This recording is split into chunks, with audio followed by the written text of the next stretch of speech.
ஆந்திராவில் கொட்டி தீர்த்த கனமழையினால் விஜயவாடா வெள்ளத்தில் தத்தளிக்கிறது. கழுத்தளவு தண்ணீரில் மக்கள் தத்தளிக்கும் நிலையில் மீட்பு பணிக்காக அரக்கோணத்தில் இருந்து தேசிய பேரிடர் மீட்பு படையினர் அதிநவீன உபகரணங்களுடன் விஜயவாடா விரைந்துள்ளனர். வங்கக்கடலில் நிலை கொண்டிருந்த காற்றழுத்த தாழ்வு நிலை வடக்கு ஆந்திரா, தெற்கு ஒடிசா கடற்கரை பகுதிகளில் லிங்கப்பட்டினத்துக்கு அருகே கரையை கடந்தது. இதனால் ஆந்திரா, தெலுங்கானா மாநிலங்களில் கனமழை பெய்து வருகிறது.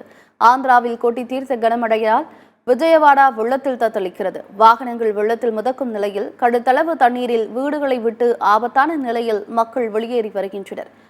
புடமேறு ஆற்றில் காட்டாறு போல பெருக்கெடுத்த வெள்ளத்தில் சிலர் அடித்துச் செல்லப்பட்டனர்.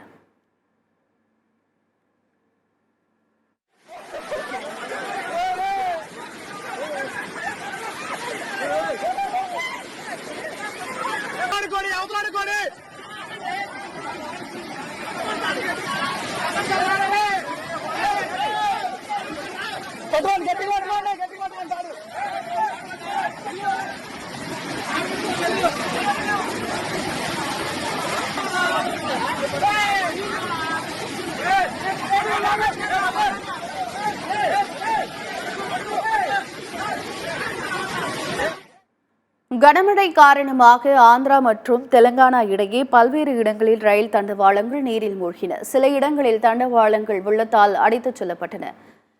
கேசமுத்திரம், டோனக்கல், கம்மம் போன்ற இடங்களில் வெள்ளம் காரணமாக ரயில் தண்டவாளங்கள் மழைநீரில் மூழ்கியுள்ளதாக முன்னெச்சரிக்கை நடவடிக்கையாக அந்த தடத்தில் ரயில்கள் நிறுத்தப்பட்டன. ரயில் பயணத்தை தொடர முடியாமல் நடுவழியில் தவித்த பயணிகளுக்கு ரயில்வே நிர்வாகம் மாற்று ஏற்பாடுகளை செய்துள்ளது. மழை காரணமாக சில ரயில்கள் மாற்றுப்பாதையில் அனுப்பப்பட்டன.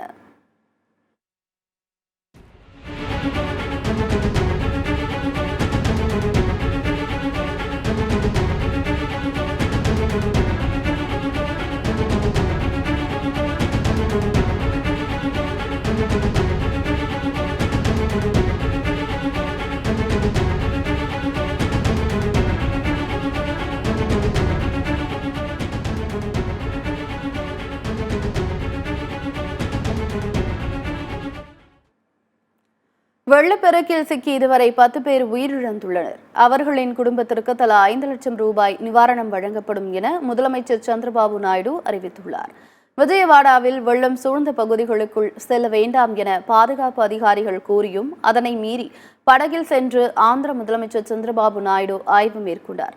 வெள்ளத்தால் பாதிக்கப்பட்டவர்களுக்கு உடனடியாக குடிநீர், உணவு வழங்கி பாதுகாப்பான இடங்களுக்கு அனுப்பி வைக்க அதிகாரிகளுக்கு உத்தரவிட்டுள்ளார்.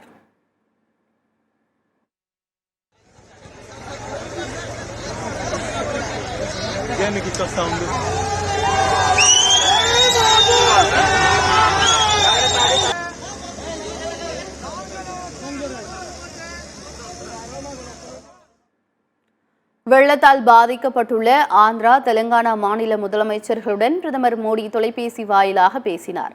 பாதிக்கப்பட்ட இரு மாநிலங்களுக்கும் தேவையான உதவிகளை செய்வதாக ரேவந்த் ரெட்டி, சந்திரபாபு நாயுடு ஆகியோரிடம் பிரதமர் மோடி உறுதியளித்தார். இதனிடையே ஆந்திர மாநில அரசின் பேரிடர் மேலாண்மை கேட்டுக்கொண்டதன் பேரில் அரக்கோணத்திலிருந்து NDRF வீரர்கள் 90 பேர் 3 குழுக்களாக நவீன உபகரணங்களுடன் சாலை மார்க்கமாக லாரிகள் மற்றும் பேருந்துகள் மூலம் ஆந்திர மாநிலம் விஜயவாடாவுக்கு விரைந்துள்ளனர்.